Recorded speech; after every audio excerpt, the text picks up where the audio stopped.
Assalamualaikum warahmatullahi wabarakatuh. Selamat malam, selamat datang di channel YouTube Keranjang Misteri. Kali ini Keranjang Misteri kehadiran salah seorang narasumber yang datang jauh dari kota Bogor, Bang Angga. Ya, hai. Assalamualaikum Bang Angga. Waalaikumsalam. Bang Angga, kalau boleh tahu sekarang kesehariannya nih Bang Angga? Masih so sibuk aja sih. So sibuk aja Iya. ya. Oke Bang Angga, kali ini Bang Angga ingin menceritakan kisah horor yang mana nih Bang? Bisa horor saya sama almarhum saudara saya sih. Pas masih kerja jadi karyawan tukang bubur. Di tahun berapa? Tahun 2022. Baik, oke kalau gitu Bang, tanpa berlama-lama lagi, mari kita saksikan dan kita masukkan ceritanya ke dalam Keranjang Misteri.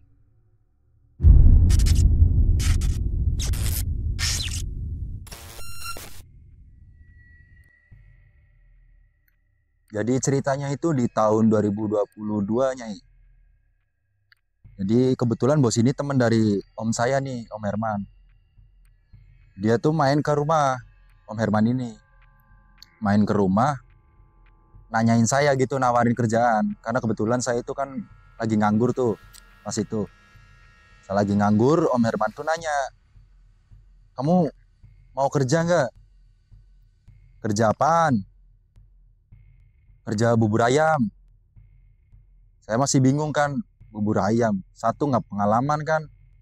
Terus di mana gitu. Akhirnya Om Herman itu ngomong, ya namanya belum pengalaman ya cobain biar dapat pengalaman. Saya tanya dong, ikut siapa? Ikut ini, saya samarin aja namanya. Obeng lah, saya namanya Obeng. Ikut Obeng. Berapa orang emang butuhnya? Kalau saya sendiri saya nggak mau. Yaudah ntar tanyain lagi, kamu butuh temen gitu? Iya, kalau saya sendiri sih nggak mau lah. Tiba-tiba udah biasa. Besok malamnya lagi tuh nanya Om Herman, saya ngabarin via WA, ngechat. Udah nih, saya udah nanyain si Oban atau Obeng tadi. Kamu mau kerja itu ngajak siapa aja nggak apa-apa, satu orang buat nemenin ntar. Saya pikir-pikir, siapa ya? Terbesit nih di pikiran, oh sama si Imam aja kali ya. Karena Imam ini ya masih saudara, cuma agak jauh. Dia juga baru lulus sekolah. Saya malam itu dapat kabar dari Om Herman itu, saya langsung ke rumah si Imam. Saya datang ke rumah si Imam, saya ngobrol tuh sama orang tua si Imam. Kebetulan masih saudara, saya ngobrol-ngobrol, nanya di situ, mau nggak Mam kerja gitu, bareng sama saya. Dia masih bingung karena ya tadi saya bilang dia baru lulus sekolah kan, belum ada pengalaman kerja sama sekali. Akhirnya ya udah kerja bareng, ntar di sana mah nyari-nyari pengalaman, daripada kayak gini belum dapat panggilan kerja kan kamu. Dia masih mikir-mikir sama kayak saya gitu awalnya. Cuma di situ saya sering ngeyakinin kayak udah ada saya ini, udah ntar di sana seru-seruan. Dipikir-pikir-pikir akhirnya tuh si Imam ngiyain. Oh beneran nih, ya udah kita fix ya berdua. Udah kan saya ngomong sama Mas Herman. Di sana itu dia ngabarin lagi sama bosnya. Nomornya dikasih ke saya nih bosnya. Dia ngabarin bosnya, ya udah kamu udah fix, udah dapet teman gitu. Udah bos. Udah ntar berangkatnya 2 hari lagi kok. Kalau enggak 3 hari tergantung ntar. Oke bos. Akhirnya saya tuh nongkrong. Cuma sama Imam kan beda tongkrongan. Tongkrongan saya sendiri, terus Imam ya karena di bawah umur gitu usianya. Dia punya tongkrongan sendiri lah, saya nongkrong sama Agil. Si Agil ini karyawan atau mantan karyawan dari bosnya. Oke. Di situ kita lagi pada ngopi, main gitar. Tiba-tiba si Agil ngomong, kamu katanya mau ikut bos Obeng. Iya, kok tahu? Dia kemarin kesini pada nyari karyawan gitu, buat ngebantuin dia di dagangannya di Jogja. Oh di Jogja. Di Jogja. Jadi saya masih, ya emang sama siapa kamu kerja ikut bos Obeng? Saya sama ini Imam ntar. Tiba-tiba si Agil tuh ngomong, mending nggak usah. Kan saya bingung di situ, mending nggak usah gimana Gil? Ya nggak usah, nggak apa-apa udah. Ah nggak jelas, orang pengen kerja, lagian daripada kayak gini nongkrong-nongkrong mulu tiap malam kan bosen juga. Ya kalau bisa mah mendingan sabar nungguin yang lain. Dari situ saya masih ya kekeh lah. Tiba-tiba si Agil itu ngomong, ya udah ntar kalau nggak percaya tanya si Aji.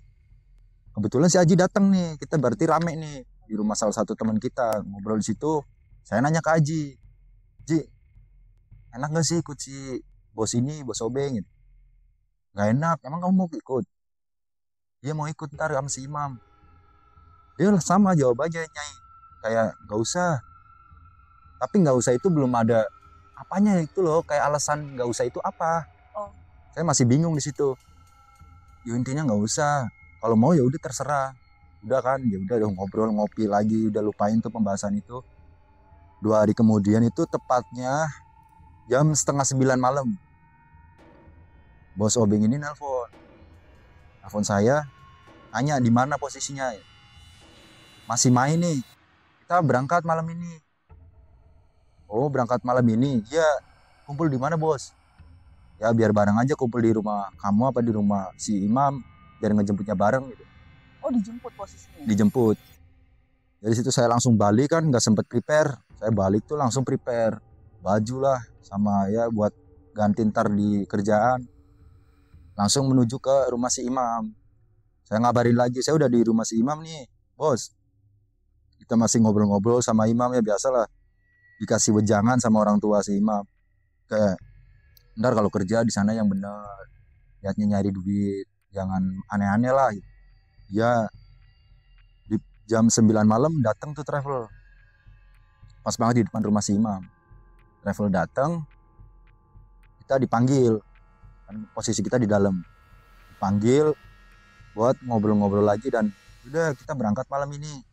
Nih sambil bawa kacang kan tuh digeser-geserin buat naruh tas kita. Kebetulan itu travel cuma ngangkut saya, bos, sama Imam. Jadi 4 orang sama supir. Kita masuk ke dalam, pamitan, cium tangan sama orang tua si Imam. Travelnya jalan ke Jogja. Dipukul jam 9-an lebih. Di perjalanan ke Jogja itu kita sempet mampir itu di jam 11-an itu di Temanggung. Ke rest area, makan bareng, ya ngobrol-ngobrol lah. Kayak ntar kayak gini, di sana kayak gini. Asik. Nyai awal-awal tuh bos ini asik. Oke. Saya punya pikiran tuh enak nih bos kayak gini. Kayak apa ya, nganggap kita bukan karyawan, kayak teman gitu. Habis makan-makan jalan lagi ke Jogja nih. Ke daerah Bantul tepatnya. Berangkat ke Bantul, dari Temanggung nyampe di jam 1:30-an. 1:30 dini hari. Kita nyampe sama bosnya itu disuruh ngeluarin ya barang-barang dia lah. Kan dia belanja juga nih di kota saya nih. Oke. Dari kacang, kerupuk, segala macem lah perlengkapan kita buat jualan bubur. Keluarin, kita dikasih kamar. Jadi itu kamarnya ada 3. Depan itu kamar bosnya. Oke. Tengah ini kamar kosong. Saya di ujung berdua sama si Imam. Turunin, udah kamu pada istirahat. Capek kan, ntar besok baru diajarin. Jadi satu kamar itu beda kasur sama saya, sama si almarhum ini Imam. Dia kayak gini, saya kayak gini, tapi masih satu kamar. Oh, jadi silang-silangan gitu ya? Iya. Yeah. Tidur, kita pada tidur biasalah. Udah ngobrolin ntar aja siangan pas kita bangun. Saya mutusin tidur di jam mungkin siang ya, jam 1 siang atau jam 2 siang. Dibangunin tuh sama bosnya. Suruh makan. Ya kita sempat makan dulu. Habis itu diajarin cara ngegoreng kerupuk, cara bikin sambel, bikin cakwe, terus ngegoreng ayam nih biar nggak cepat basi. Diajarin semua tuh di hari pertama kita di Jogja. Segala macam gitu ya, ada yang saya megangin inilah bagiannya masing-masing. Udah malam lagi, masih besokannya kan jualan hari pertama nih. Kita masih santai-santai. Oh enak banget kayak gini doang. Singkat cerita, pagi nih jam 4:30 kita dibangunin sama bosnya buat jualan. Hari berikutnya ya? Hari Berarti berikutnya. hari kedua ya? Hari kedua kita di Jogja. Jalan, di gerobaknya itu berat emang, harus 2 orang yang ngedorong. Oh. Kita jualan sama bosnya dari pertama kita jualan. Jalan, ya pangkalannya sih mungkin ya 1 kilo, kurang lebih 1 kilo lah dari rumah bos ini. Di Di sana kita ngebongkar tenda, ya masang-masang kayak gitulah, segala macam spanduk. Ntar si almarhum ini diajarin buat ngelayanin di gerobak. Jadi kalau ada yang beli dia ngelayani. Kalau saya kan enggak, saya bagian yang nganterin. Kalau ada orang beli nganterin. Terus kayak mangkok-mangkok bekas orang saya nyuci gitu. Udah ada bagian-bagiannya. Sehari jualan ya masih enak-enak aja gitu. 2 hari kita jualan ya masih sama, masih kayak gini, udah agak paham lah, caranya kayak gini, udah ada bagian masing-masing dan paham. Hari ketiga, hari keempatnya baru kita dilepas. Jadi bos ini punya 2 pangkalan, Nyai. Oke, 2 stan ya. Iya, jadi pangkalan yang jauh itu nggak beroperasi. Cuman ntar ceritanya di akhir. Sebab dan akibatnya ini kenapa pangkalan yang nomor 2 ini nggak beroperasi. Hari pertama kita jualan berdua, berarti kan 4 hari nih. Kita jualan kayak biasa lah, udah paham gitu ya, ngebongkar, masang tenda gitu. Terus ini ngelayanin pembeli itu udah paham banget. Lagi nyuci mangkok, kan jarak saya nyuci mangkok ya berapa meter, 2 meter, 3 meter, 2 meter dari imam. Dia kan lagi ini bubur, saya nyuci mangkok.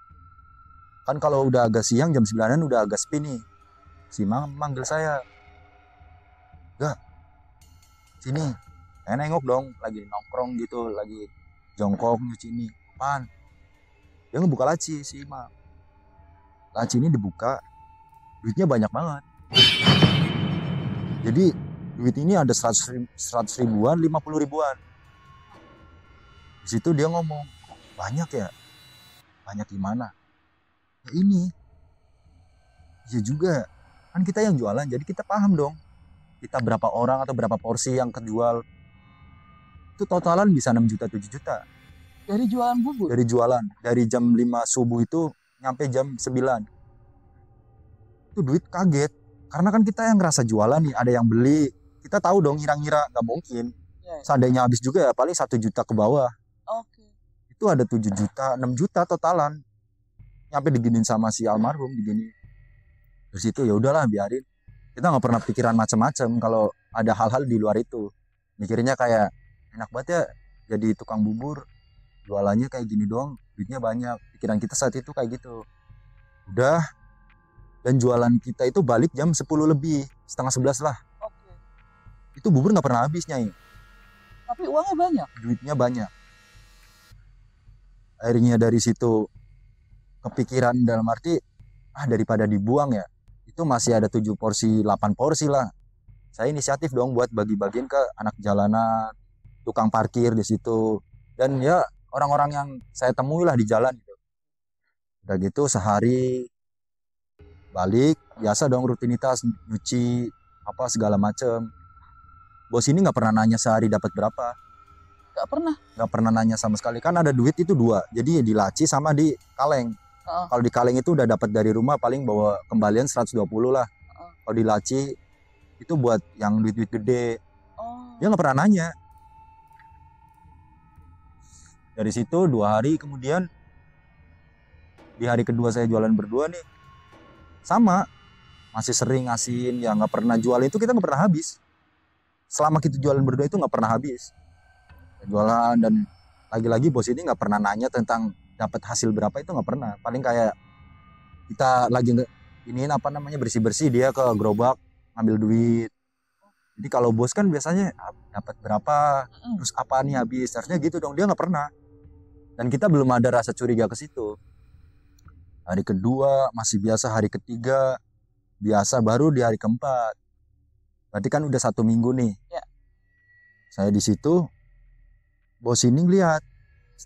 Ternyata setiap saya balik kerja tuh dia ngeliat. Kalau bubur saya bagi-bagi, tapi dia nggak negor di jalan. Saya masih kayak biasa, dan ya pikiran kita mungkin duitnya nggak diambil bos kali, lupa. Itu duit selalu ada. Itu juta-jutaan itu masih ada. Gak pernah diambil atau gimana nggak tahu ya, intinya itu duit itu masih ada. Dan kita punya pikiran mungkin lupa.